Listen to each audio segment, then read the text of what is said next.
This is Annie. Annie was walking one day when suddenly her toe caught on a sidewalk slab that was uneven. And just like that, she was on the ground. That fall led Annie to injure her shoulder and sprain her ankle.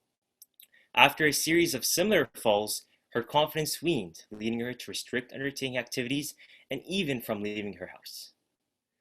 What if I told you that this story is a reality for thousands of Canadians? In fact, every year, one in every three older adults experiences a serious fall, and half of those are due to trips.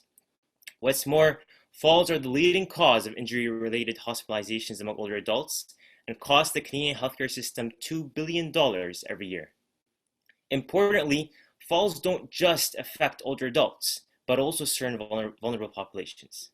So what can we do to prevent falls? It turns out that the amount we lift our foot when walking can actually tell us a lot about someone's risk of falls. This is commonly referred to as minimum foot clearance. And while there is a lot of research on minimum foot clearance and falls, there lacked a review of these papers with a resulting repository of conditions that are especially at risk of falls. So our team decided to embark on a review of literature surrounding minimum foot clearance. We wanted to know what were the reported minimum foot clearance measurements in literature in vulnerable populations, and what were the associated research methods. We reviewed over 1,500 papers, 43 master inclusion criteria.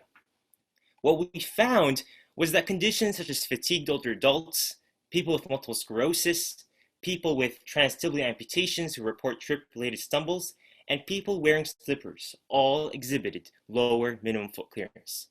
In terms of the research methods used in these studies, we found inconsistencies in walking speeds and even the method of defining minimum foot clearance.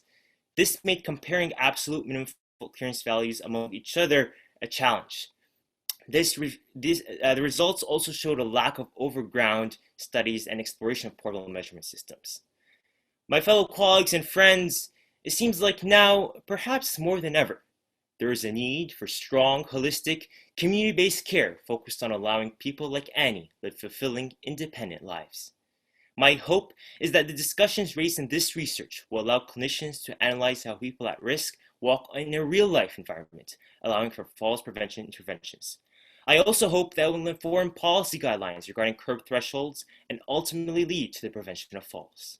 And remember, an ounce of prevention is worth a pound of cure. Thank you.